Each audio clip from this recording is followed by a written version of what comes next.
Well, over the past year, the Arkansas Department of Human Services has been preparing for the national public health emergency for coronavirus to end, which will bring on the largest and most complex effort state Medicaid programs have ever undertaken.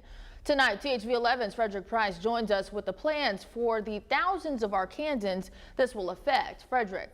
Yeah, Faith, the federal public health emergency has been in place since January 2020. Secretary of DHS Mark White says they're expecting to hear more on when it could end as early as next week. And as a result of that, they're outlining their plan for what's next.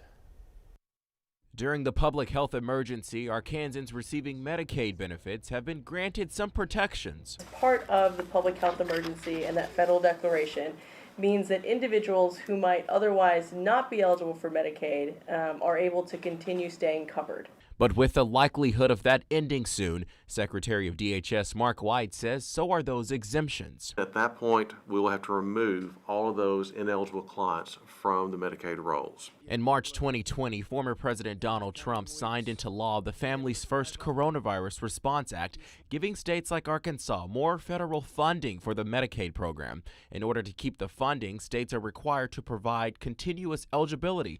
But there are exemptions. If we receive notice that someone has moved out of state, or we can verify that they are now enrolled with another state's Medicaid program, if someone dies, that is one of the other reasons. White says the federal government will let states know soon about whether the public health emergency is over. The federal government has promised to give us at least 60 days notice before they allow the PHE to expire. The department has continued to process applications, changes, and renewals for Medicaid coverage. Throughout the course of the public health emergency, we have extended over 500,000 Arkansans. And it's important to note, once the public health emergency expires, those people whose Medicaid was extended won't necessarily lose coverage. The department says those recipients may still be eligible, but DHS will have to redetermine their eligibility.